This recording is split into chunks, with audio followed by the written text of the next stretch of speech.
आप सभी को मेरी राम राम हरिभूमि न्यूज बुलेटिन में आपका स्वागत है।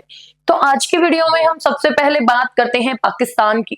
हरियाणा सरकार ने राज्य में अवैध रूप से रह रहे पाकिस्तानियों को राज्य से बाहर निकालने की प्रक्रिया शुरू कर दी। मुख्यमंत्री नायब सिंह सैनी के निर्देश पर पुलिस और सीआईडी की ज्वाइंट टीमें जगह जगह रेड कर रही हैं। जिन पाकिस्तानियों ने पास वीजा नहीं है या जिनकी वीजा अवधि समाप्त हो चुकी है, उन्हें राज्य से बाहर निकाला जाएगा। पाकिस्तानियों और अवैध रूप से रहने वाले बांग्लादेशियों के खिलाफ ये कार्रवाई जम्मू कश्मीर के पहलगाम में हुए आतंकी हमले के बाद शुरू की गई। आपको बता दें कि केंद्रीय गृह मंत्री अमित शाह द्वारा सीएम सैनी को पाकिस्तानियों को बाहर निकालने के निर्देश दिए गए थे और 48 घंटे का अल्टीमेटम जारी किया गया था। ये अल्टीमेटम कल शाम को समाप्त हो गया था। गुरुग्राम से 85 वर्षीय नवाद नसीम नाम की महिला को पाकिस्तान वापस भेजा गया। महिला ने अपनी बेटी और दामाद से मिलने के लिए भारत यात्रा की थी और उसके पास 24 मई तक का शॉर्ट टर्म वीजा था। महिला को दिल्ली के अटारी बॉर्डर से लाहौर भेजा गया। गुरुग्राम में 8 पाकिस्तानी नागरिक रह रहे थे, जिनमें से 3 महिलाएं और एक बच्ची है। हिसार में बालसमंद क्षेत्र में 15 पाकिस्तानी हिंदू परिवार के सदस्य जो पिछले 7 महीने से भारत में रह रहे थे, उन्हें पुलिस ने दिल्ली स्थित पाकिस्तानी कैंप भेज दिया। इस परिवार का वीजा पिछले अक्टूबर में समाप्त हो गया था और इनका आवेदन लंबी अवधि के वीजा के लिए अस्वीकृत हो गया था। पानीपत के चढ़ाव मोहल्ले में एक पाकिस्तानी परिवार के सामने पाकिस्तान वापसी का संकट खड़ा हो गया। नंदलाल नामक भारतीय नागरिक को भारतीय नागरिकता मिल चुकी है, लेकिन उनकी पत्नी, बेटी और बेटे को अभी तक नागरिकता नहीं मिल पाई। केंद्र सरकार के बड़े निर्देश के बाद हरियाणा सरकार पाकिस्तानियों की वापसी को लेकर सख्त हो गई है।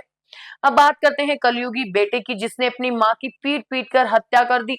ये मामला कैथल के गांव सेरटा का है, जहां 17 साल के लड़के ने अपनी मां की हत्या की, फिर उसका चुन्नी से गला घोटा। नशेड़ी बेटे ने मां की हत्या करने के बाद अपने मामा को फोन कर कहा कि मैंने तेरी बहन को मार दिया, उठा कर ले जा। फोन करने के बाद हत्यारा बेटा फरार हो गया। पुलिस ने शव को कब्जे में लेकर पोस्टमार्टम के लिए भेज दिया है। नशेड़ी लड़का अपने माँ बाप का इकलौता बेटा है। पुलिस ने मृतका के भाई की शिकायत के आधार पर आरोपी के खिलाफ केस दर्ज कर लिया। शुरुआती जांच में सामने आया कि लड़का अपनी मां से पैसे मांग रहा था, ना देने पर उसने ये वारदात की। लड़के का पिता दूसरे राज्य में ट्रक चलाता है।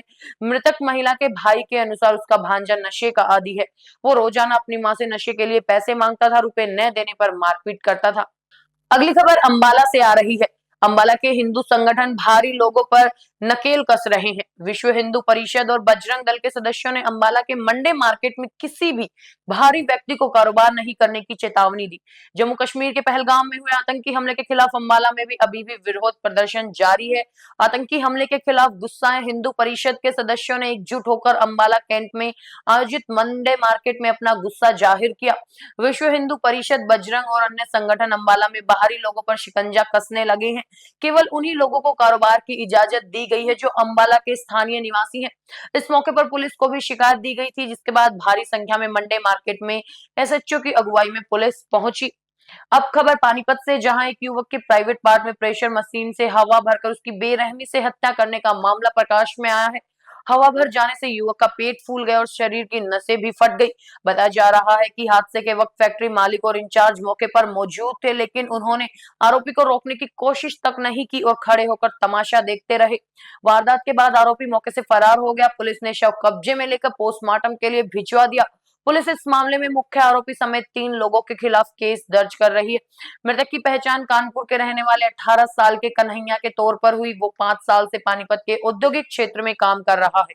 अब बात करते हैं सोनीपत की, जहां राजधाना रोड पर स्थित पेट्रोल पंप के कर्मचारी से दिन दहाड़े 2 अज्ञात बदमाशों ने चाकू के बल पर 8 लाख की नकदी लूट ली। घटना के बाद इलाके में सनसनी फैल गई। मौके पर एससीपी जीत बेनीवाल और उनकी टीम पहुंची। पेट्रोल पंप कर्मचारी विनोद ने बताया कि वो पिछले 12 सालों से पेट्रोल पंप के कैश को पीएनबी बैंक में जमा करने के लिए जाता है। आज भी वही रूटीन के अनुसार पेट्रोल पंप से 8 लाख का कैश लेकर बैंक के लिए निकला था। कुछ ही दूरी पर पहुंचने पर एक सेंट्रो गाड़ी में सवार 2 बदमाशों ने उसे रोक लिया। उन्होंने चाकू दिखाकर धमकाया और उससे 8 लाख का कैश छीन लिया। बदमाशों ने उस पर चाकू से हमला भी किया। पुलिस ने बदमाशों को पकड़ने के लिए शहर में नाकाबंदी कर दी है। अब बात करते हैं तेंदुओं की। हरियाणा में कई जिलों में अक्सर तेंदुओं के आतंक की खबरें आती रहती हैं। इस बार पंचकुला में 2 तेंदुए देखे गए। एक गाड़ी सवार ने दोनों तेंदुओं की वीडियो बना ली, जिसके बाद लोगों में हड़कंप मच गया। गाड़ी की हेडलाइट पड़ते ही दोनों जंगल की तरफ भाग गए। इस घटना के बाद वन विभाग हरकत में आ गया। तेंदुओं की मूवमेंट को देखते हुए उन्होंने लोगों को अलर्ट रहने के लिए कहा। इसके अलावा रात में अकेले घरों से बाहर ना निकलने और जंगल की ओर जाने से परहेज करने को कहा गया।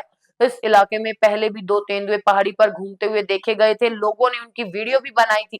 हालांकि तेंदुओं को किसी को कोई नुकसान पहुंचाने का मामला सामने नहीं आया है। अंत में बात करते हैं सोनीपत की, जहां रामनगर स्थित प्लाईवुड की फैक्ट्री में भीषण आग लग गई।